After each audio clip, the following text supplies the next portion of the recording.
discuss about what type of software we develop, what are the need of the software, who are the beneficiaries.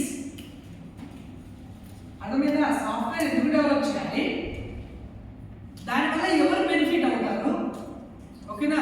ఇవి మనం first తెలుసుకోవాలి, ఓకేనా? These are calling as a requirement gathering, ఓకేనా? అంటే మనం ఊరికే develop చేయాలి software ఎవరికైతే కావాలో వాళ్ళతో ఫస్ట్ మనం మాట్లాడాలి, ఓకేనా? రిక్వైర్మెంట్ క్యాప్చర్ చేయాలి. అసలు మీకు ఏం కావాలి? నాకు పానీపూరి అమ్మడం కోసం సాఫ్ట్వేర్ కావాలి, ఓకేనా? అర్థమైందా? సో పానీపూరి అమ్మడం కోసం సాఫ్ట్వేర్ ఏంటి, ఏముండాలి దాంట్లో? పానీపూరి పూరి ఇమేజ్ ఉండాలి, దాని సపరేట్ కాస్ట్ ఉండాలి, పానీకి గ్యాస్ ఎక్కువ ఎక్స్ట్రా ప్యాకేజ్ చేస్తే ఇది మన రిక్వైర్మెంట్. అంటే మనం ఏం చేయాలి? ఫస్ట్ డిస్కస్ చేయాలి. ఎవరైతే ప్యాటర్ ఉన్నారో, ఎవరైతే క్లయింట్ వస్తున్నాడో సాఫ్ట్వేర్ డెవలప్ కావాలి, వాళ్ళతో మనం డిస్కస్ చేయాలి వాళ్ళ రిక్వైర్మెంట్ ఏంటి.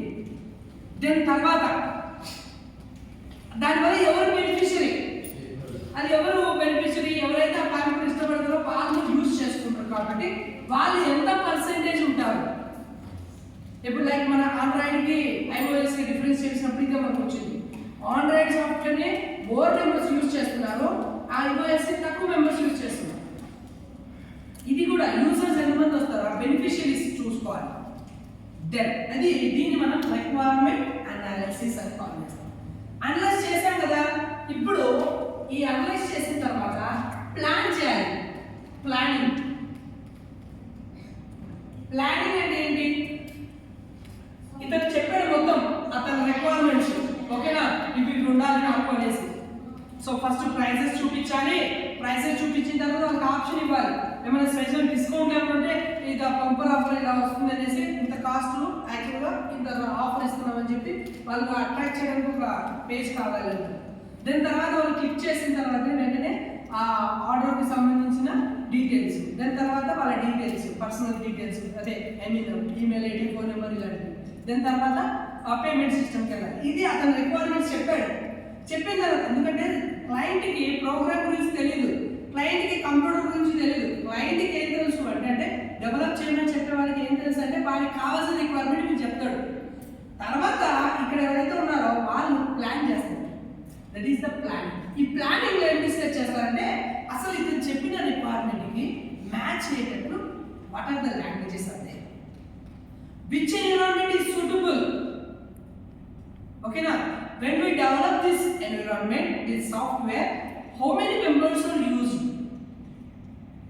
ఎంతమంది దాన్ని యూజ్ చేస్తారు, అది ఎలా డెవలప్ చేయాలి, ఏ లాంగ్వేజ్ యూజ్ చేస్తే సూటబుల్ అవుతుంది. ఇప్పుడు తన బిజినెస్ 1000 రూపీస్ పర్ మంత్, లేదంటే 12,000 రూపీస్ పర్ ఇయర్ అనుకోండి. నువ్వు 2 lakhs అడిగా అనుకో సాఫ్ట్వేర్ డెవలప్ చేయడానికి, ఇస్తారా? ఇవ్వరు. సో అంటే తన నీడ్ని బేస్ చేసుకొని మనం లాంగ్వేజ్ ఏం చేయాలి, చూస్ చేయాలి. సో అదంతా ఎక్కడ జరుగుతుందంటే ప్లానింగ్. దెన్ ఆఫ్టర్ ప్లానింగ్, ఇప్పుడు ప్లాన్ చేసేసాడు ఏ ఎన్విరాన్మెంట్ కావాలి, ఏంటి, ఎంతమంది యూజ్ చేసుకుంటారు, ఇలా మీరు డెవలప్ చేశారంటే ఎంతమంది యూజ్ చేస్తారని ప్లాన్ చేశాడు. ఏ ఎన్విరాన్మెంట్ కావాలో ప్లాన్ చేశాడు. Next it go for the design. ఇప్పుడు డిజైన్ చేయాలి. అంటే what ever the plan that design into the graphical face, ఓకేనా? దీన్ని మనం డిజైన్ అని కాల్ చేస్తాం. దెన్ డిజైన్ చేస్తాడు, ఓకేనా? సో కస్టమర్ ఉంటాడు, సో తర్వాత రీటైలర్ ఉంటాడు. So what is the relationship between కస్టమర్కి ఏమేమి డీటెయిల్స్ కావాలి, అంతే కదా? ఇప్పుడు ఒక్కొక్క వెబ్లో ఒక్కొక్క విధంగా ఉంటుంది. ఫ్లిప్కార్ట్ తీసుకోండి, ఫ్లిప్కార్ట్ మెయిన్ దేని మీద అవుతుంది, mobile number, email ID, then address, shipping address,